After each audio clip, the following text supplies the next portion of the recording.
Hello बेटा, ये national income का अपना लास्ट वीडियो है। इसमें अपन लास्ट ईयर्स के जो एग्जाम पेपर्स में क्वेश्चन आ चुके हैं उनको डिस्कस करेंगे, क्योंकि ये जानना आपको बहुत जरूरी है बेटा कि अभी तक किस टाइप के क्वेश्चंस आ चुके हैं, उनको अपन को किस तरीके से एक्सप्रेस करना है। ठीक है, चलो बेटा स्टार्ट करते हैं।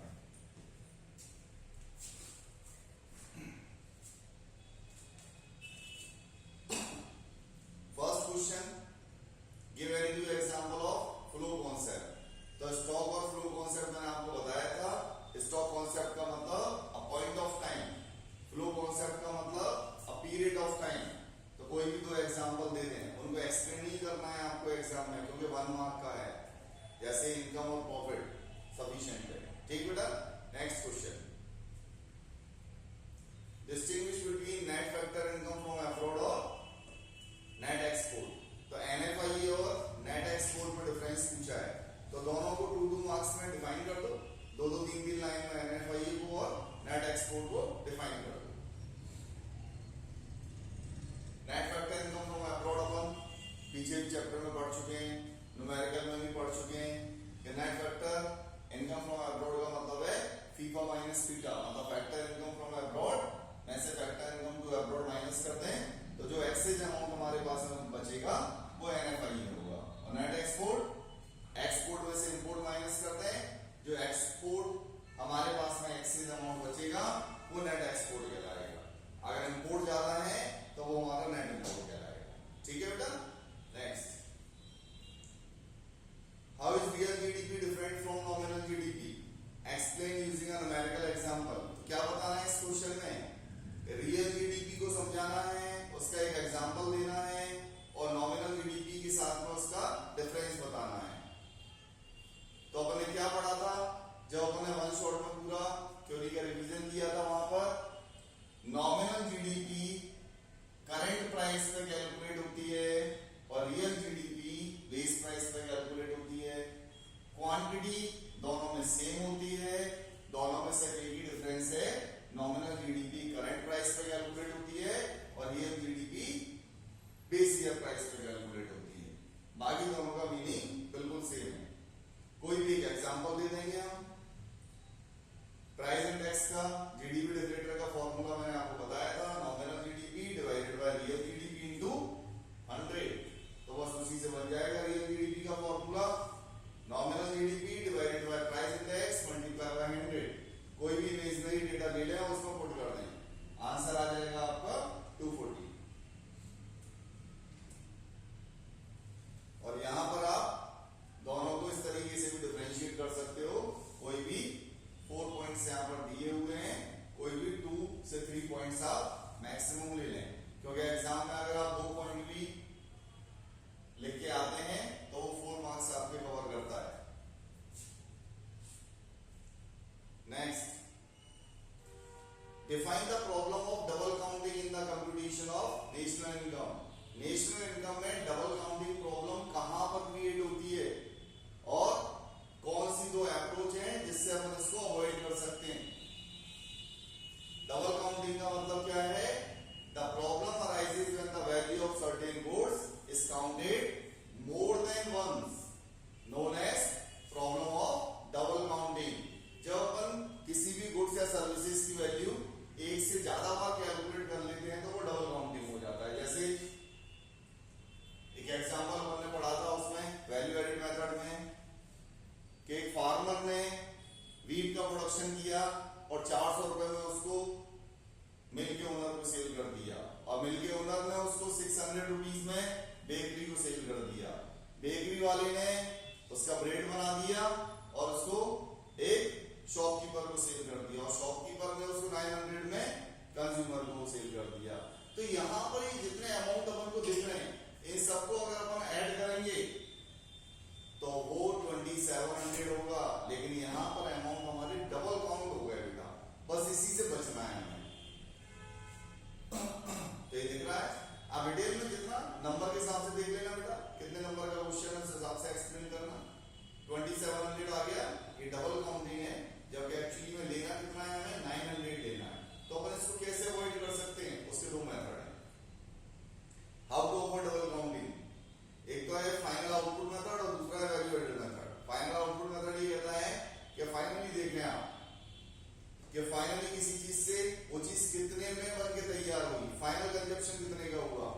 तो 900 जो है वो फाइनल आउटपुट है जो मार्केट में रेडी टू कंज्यूम है।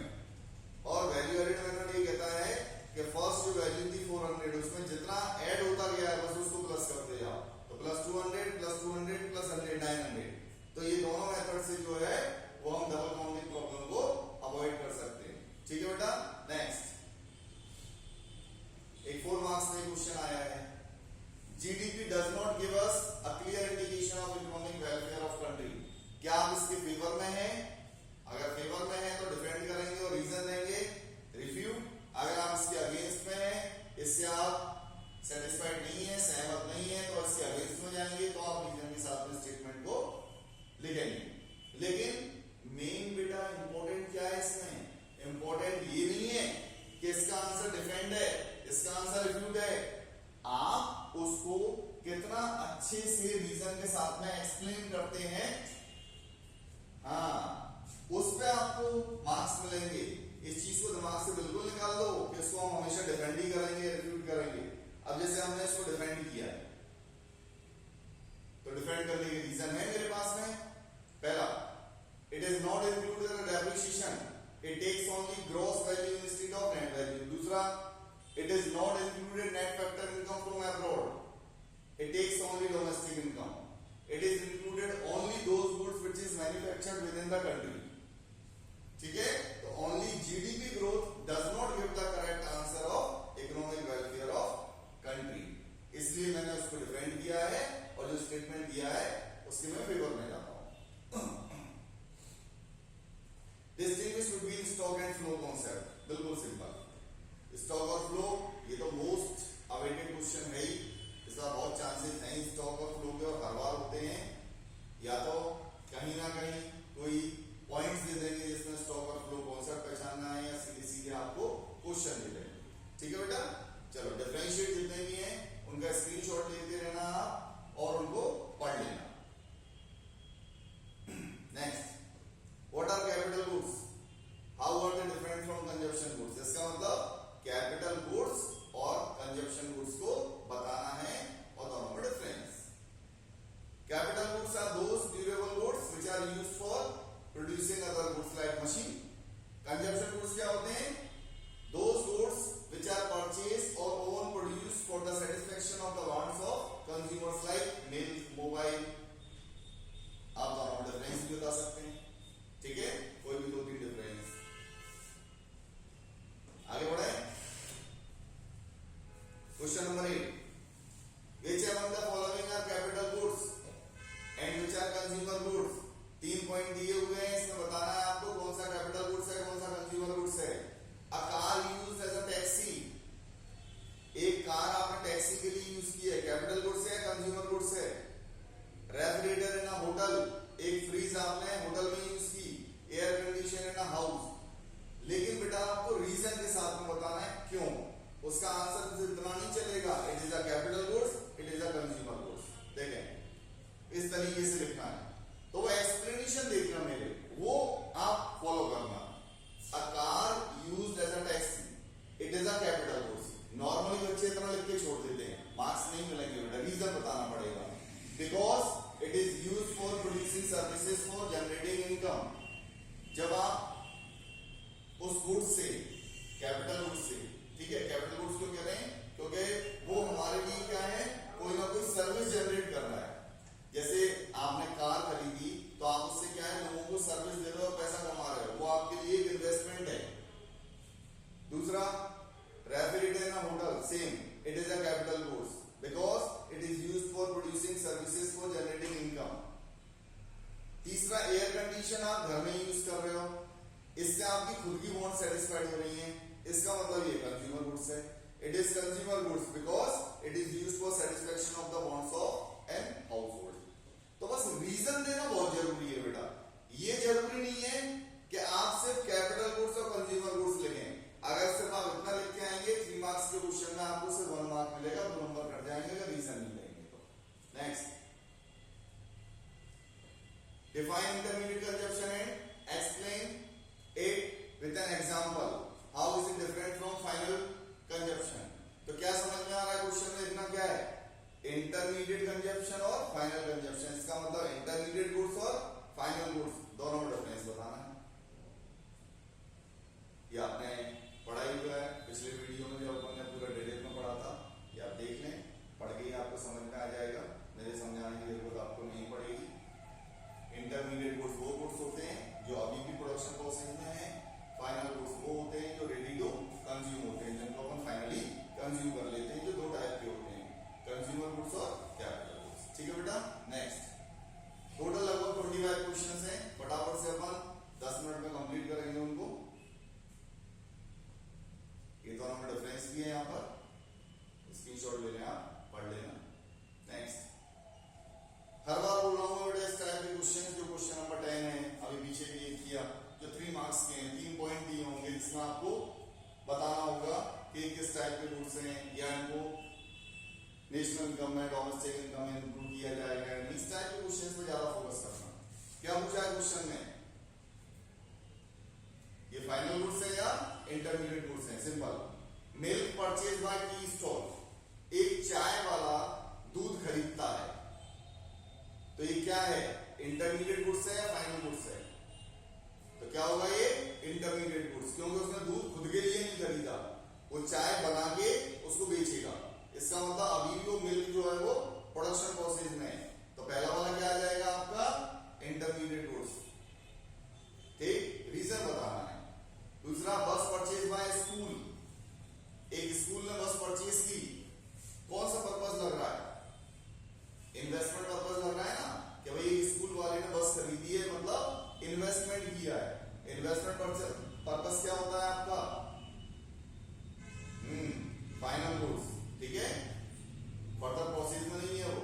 और juice purchase by student, simple सी चीज है, जूस उसने लिया, उसको पी लेगा वो, फाइनल गुड्स। बस एक लाइन में लिखना, लेकिन रीजन जरूर लिखना बेटा। Next, 11, non monetary exchange. Non monetary exchange देखो, एक कोटेशन में लिखा है। नॉन मॉनेटरी एक्सचेंज आप जानते हैं, मतलब एक बार्टर सिस्टम जहां मनी का एक्सचेंज नहीं होता है। क्या पूछा है? Are limitation of the GDP.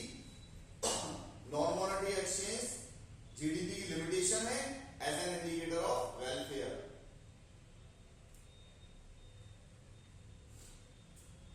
देखें आप, तो नॉन मॉनेटरी एक्सचेंज क्या होते हैं बेटा? जैसे हमने अपने घर पे किसी को सर्विस दी, जैसे पेरेंट्स हमें कोई सर्विस देते हैं, उसके बदले कोई चार्ज तो नहीं करते। हमने रोड पे किसी पर्सन को जो है वो रोड क्रॉस करवा दी एक मेंटल फीस के लिए, ठीक है, इसका मतलब एक नॉन मॉनेटरी एक्सचेंज दिख रहा है ना, यहाँ मनी का कोई एक्सचेंज नहीं हुआ। बहुत सारी चीजें हैं जिसमें मनी का एक्सचेंज नहीं होता। उससे क्या होता है? उससे हमारा वेलफेयर तो बढ़ रहा है, लेकिन जीडीपी के लिए डेटा नहीं मिल रहा कि इतने सारे काम हुए हैं और इससे हमारी इनकम जनरेट हुई नहीं है। तो बस यही बताना है बेटा कि नॉन मॉनेटरी एक्सचेंज जो है वो जीडीपी की एक लिमिटेशन है, डिसएडवांटेजेस है। इसलिए हमारी गवर्नमेंट भी आज के टाइम पे क्या करती है कि जितने भी पेमेंट करो, जो भी काम करो, आप ऑनलाइन करो, जिससे हमारे पास में एक डेटा है कि भाई मनी के फॉर्म में हमारे पास में एक डेटा रिकॉर्ड रहेगा। आप उसका डेटा कलेक्ट कर सकते हो और बता सकते हो कि हमारी जीडीपी की ग्रोथ कितनी हुई है। इसलिए पुराने टाइम से आज के टाइम पे देखें तो जीडीपी की ग्रोथ हमें दिखती है ज्यादा, और साथ साथ वेलफेयर भी दिखता है। लेकिन यहाँ पर अपन को वेलफेयर ज्यादा दिख रहा है और जीडीपी की ग्रोथ नहीं दिख रही। अपने पॉइंट ऑफ व्यू से उसको एक्सप्लेन करें, इतना लोड नहीं लेना है कि इसका आंसर नहीं यही होगा। आप बिल्कुल दिमाग में जो आ रहा है क्लियरली उसको एक्सप्लेन करें। नेक्स्ट, सबसे सिंपल क्वेश्चन, सर्कुलर फ्लो बताइए आपको। फर्म ने आपको पैसा दिया, फैक्टर पेमेंट, आपने उस पैसे को अपनी बॉन्ड्स पे क्या कर दिया? कंजप्शन पे खर्च कर दिया, इसका मतलब कंजप्शन एक्सपेंडिचर। ये जो हाउस होल्ड और फर्म के बीच में जो मॉनेटरी ट्रांजैक्शंस हो रहे हैं उसको अपन कहते हैं सर्कुलर फ्लो ऑफ इनकम। ठीक है, next, distinguish between domestic product and national product. अब बताओ, एक लाइन में अगर मुझे बताना हो कि डोमेस्टिक प्रोडक्ट और नेशनल प्रोडक्ट में क्या डिफरेंस है, तो डोमेस्टिक और नेशनल में काय का डिफरेंस होता है बेटा? एक ही चीज का, NFIA का, net factor income from abroad. Domestic product में हम अपने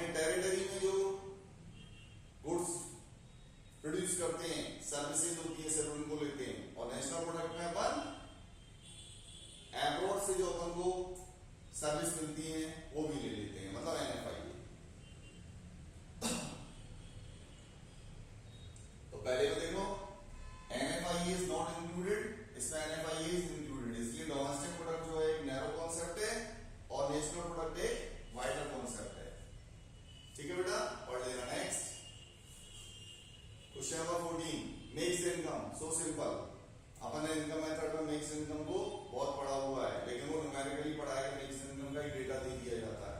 यहाँ मिक्स इनकम को आपको बताना है कि वो क्या होती है एग्जाम्पल के साथ। तो एग्जाम्पल मैं यहाँ पर पढ़ के बता देता हूँ, मीनिंग आपको समझ में आ ही जाएगा। Mister Harish open a coaching centre in his own premises. एक पर्सन ने अपने ही घर पे अपनी प्रोमाइसेस में एक कोचिंग सेंटर स्टार्ट किया। He himself teaches the students, वो खुद स्टूडेंट्स को पढ़ाता है। And his wife and other family member help in administrative work, और उसकी फैमिली में उसकी वाइफ और उसके बच्चे जो हैं वो उसके इस काम में हेल्प करते हैं। इसका मतलब ये कैसी इनकम हुई? Self employed. मैंने अपना काम स्टार्ट किया, लेकिन उसमें मैं अपने फैमिली मेंबर्स को सबको इंक्लूड कर दिया, तो ऐसी इनकम हमारी mix income of self employed कहलाती है। नेक्स्ट सेम वही 10 टाइप के क्वेश्चन जहां 3-3 पॉइंट हमसे पूछे गए हैं, मैं दिखा देता हूं, इन सबको अच्छे से पढ़ के बेटा याद कर लेना, स्क्रीनशॉट ले लो। मेरा पर्पस सिर्फ इस वीडियो को बनाने का यही है कि एग्जाम में किस टाइप के क्वेश्चंस पूछे जाते हैं वो आपको पता पड़ जाए, और उनका आंसर अपन को कैसे देना है वो पता पड़ जाए। ठीक है बेटा। Next 16, explain the precautions that should be taken while estimating national income by expenditure method। expenditure method जब अपन अप्लाई करते हैं किसी भी टाइप की नेशनल इनकम को कैलकुलेट करने के लिए, तो कौन कौन से प्रिकॉशंस, कौन कौन सी बातों को हमें ध्यान रखना पड़ता है। पर ध्यान रखना है, इसमें बहुत सारी चीजें मत लिख देना, क्या कई बार बच्चे लिख देते हैं, इसलिए बता रहा हूं मैं कि एक्सपेंडिचर मेथड में ये हमारा फॉर्मूला होता है। ठीक है, private final consumption expenditure use होते हैं, गवर्नमेंट फाइनल कंजप्शन, बेटा वो तो बेसिक फॉर्मूला सबको पता है, उसमें ध्यान क्या रखना है? अपन को ध्यान रखना है उसमें जैसे नेट एक्सपोर्ट, नेट एक्सपोर्ट हमें पता है कि अगर नेट एक्सपोर्ट की जगह पर नेट इंपोर्ट दिया हो तो क्या करना है। ग्रॉस डोमेस्टिक कैपिटल फॉर्मेशन की जगह पर अगर आपको नेट डोमेस्टिक कैपिटल फॉर्मेशन दिया है या net fixed domestic capital formation दिया है तो क्या करना है। बस ऐसी चीजों को ध्यान रखना है बेटा, वो है precautions.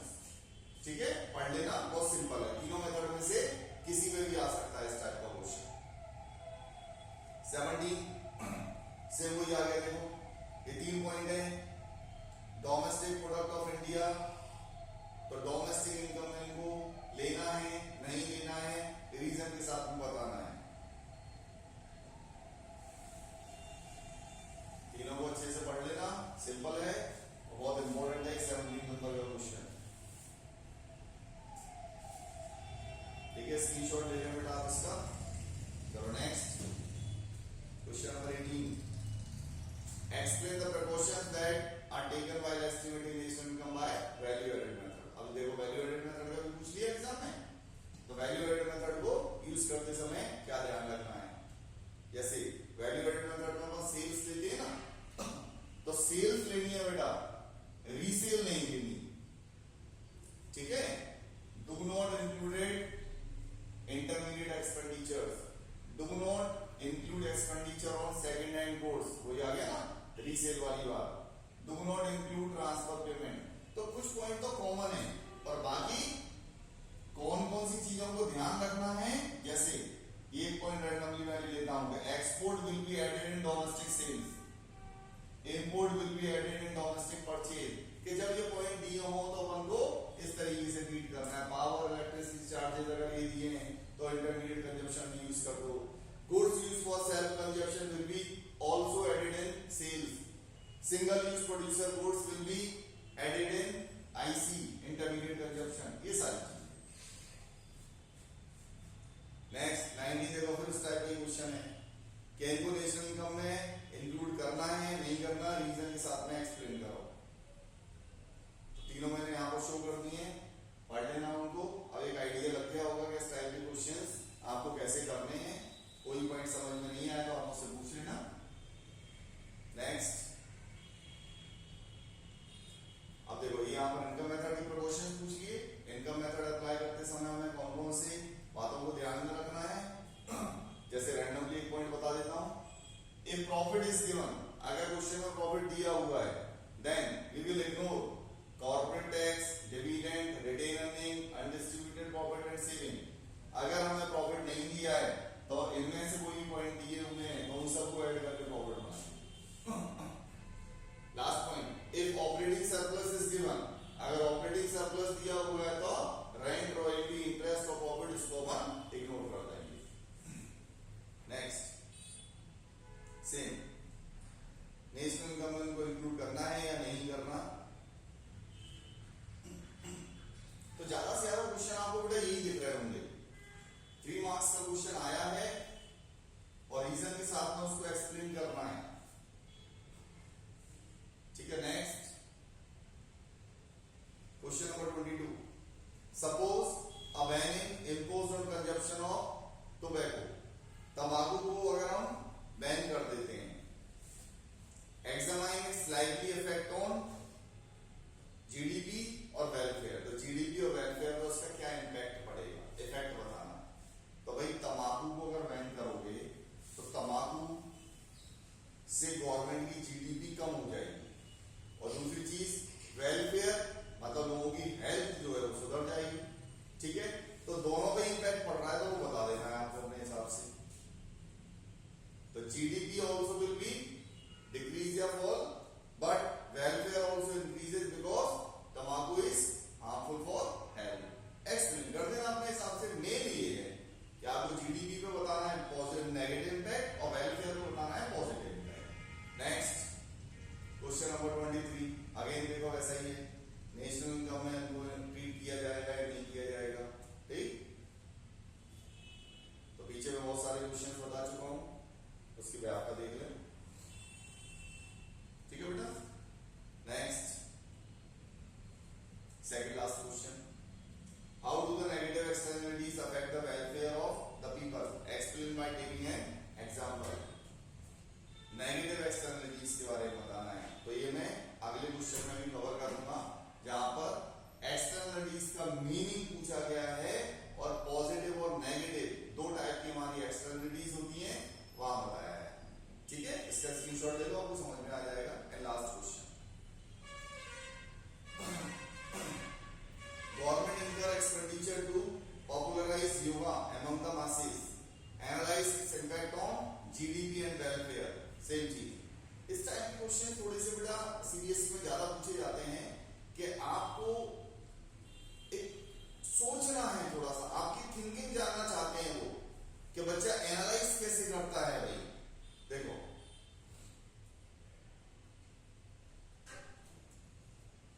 Government expenditure on popularising yoga among the masses is a part of governments final consumption expenditure. Clear, so it will be rising GDP, इससे जीडीपी हमारी बढ़ रही है।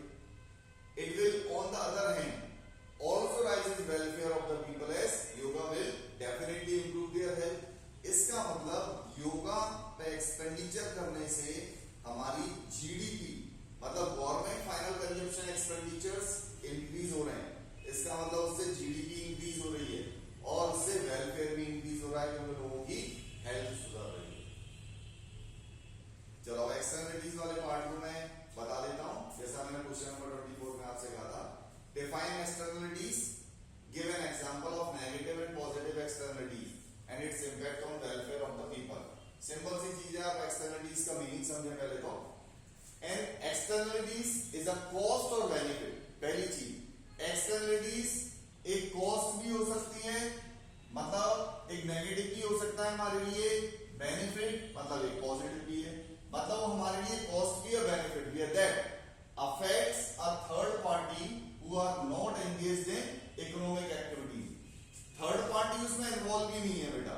ठीक है, इसका मतलब एक्सटर्नलिटीज वो हैं कि बाहर की किसी भी चीज से अगर थर्ड पार्टी का कोई भी पॉजिटिव और नेगेटिव इफेक्ट हुआ है तो वो एक्सटर्नलिटीज कहलाती है। Generally externalities are categorised as either negative और पॉजिटिव। एक एग्जांपल दे देता हूं, उससे समझ में आ जाएगा। जैसे समझो, गवर्नमेंट ने जगह जगह पर अच्छी रोड बना दी, समझना, गवर्नमेंट ने रोड बना दी, गवर्नमेंट ने पार्क डेवलप कर दिए। अब गवर्नमेंट ने रोड बनाई है, पार्क डेवलप किए, किस लिए? वेलफेयर वेलफेयर के पॉइंट ऑफ व्यू से। अब आप देखोगे थर्ड पार्टी मतलब रियल एस्टेट वाले लोग, उन्होंने क्या किया, उन जगह पर प्लॉटिंग कर दी और वो प्लॉट महंगे हो गए। क्यों? क्योंकि रोड डेवलप हो गई, सीवर का काम हो गया, नल की भी व्यवस्था है, सारी चीजें हैं, पार्क भी डेवलप है। तो तीसरा फायदा किसको मिला? रियल एस्टेट वालों को। दूसरी चीज, वहां पर जो लोग रह रहे थे, जिनका मकान 500 रुपए किराए पर उठता था, आज की डेट में उनका मकान 5000 रुपए किराए पर उठ रहा है। क्यों? क्योंकि गवर्नमेंट ने वो चीजें वेलफेयर के लिए की हैं, लेकिन उसका फायदा थर्ड पर्सन उठा रहा है। तो बेटा थर्ड पर्सन पे पॉजिटिव और नेगेटिव इंपैक्ट, जैसे भाई रेलवे है या ट्रांसपोर्टेशन है, हमने अपने बेनिफिट के लिए, ठीक है, इंडस्ट्रीज ने अपने बेनिफिट के लिए उसको किया है, लेकिन उसका जो फैक्ट्रीज वगैरह की वेस्टेज वगैरह है उसको अपन रिवर वगैरह में डिस्पोज करते हैं, या जो पॉल्यूशन है, एयर पॉल्यूशन है, उससे क्या हो रहा है, लोगों की हेल्थ खराब हो रही है। तो थर्ड पर्सन पे उसका एक नेगेटिव इंपैक्ट पड़ रहा है। दो लोग मिलके जो है वो क्या कर रहे हैं, आप समझो, एक्स और वाई दोनों लोग मिलके जो है वो बीड़ी सिगरेट फूक रहे हैं। तीसरा व्यक्ति एक बेचारा सीधा साधा बैठा हुआ है, उसका धुआं जो है वो उसके अंदर जा रहा है। तो वो दोनों को तो कुछ हुआ हो ना हुआ हो, लेकिन उस तीसरे व्यक्ति को जरूर बीमारी हो जाएगी। ये एक्सटर्नलिटीज हैं कि भाई थर्ड पर्सन पे किसी चीज का पॉजिटिव और नेगेटिव इंपैक्ट पड़ा। ठीक है, तो पॉजिटिव एक्सटर्नलिटीज में आप एग्जांपल लिख सकते हो, infrastructure development, research and development, दूसरा इंडिविजुअल एजुकेशन, वैक्सीनेशन, बहुत सारी चीजें पॉजिटिव एक्सटर्नलिटीज में। और नेगेटिव एक्सटर्नलिटीज में पॉल्यूशन वगैरह जो है, मैंने आपको एक एग्जांपल समझा दिया है, आपको एक्सटर्नलिटीज का मतलब समझना है, थर्ड पार्टी पे क्या इंपैक्ट पड़ रहा है, पॉजिटिव या नेगेटिव, बस वो एक्सटर्नलिटीज है। दो टाइप की होती है, पॉजिटिव और नेगेटिव। ठीक है बेटा, तो बस ये क्वेश्चंस आपको मैंने करवाए हैं जो लास्ट ईयर से पूछे गए हैं। नेशनल इनकम में अगर कोई भी थ्योरेटिकल क्वेश्चन आएगा बेटा तो इसी पैटर्न के आएंगे, इससे बाहर किसी भी टाइप का क्वेश्चन नहीं आता। इनको एक बार अच्छे से पढ़ लेना तो आपको नेशनल इनकम की थ्योरी में कोई प्रॉब्लम नहीं आएगी। ठीक है बेटा, चलो thank you, all the best.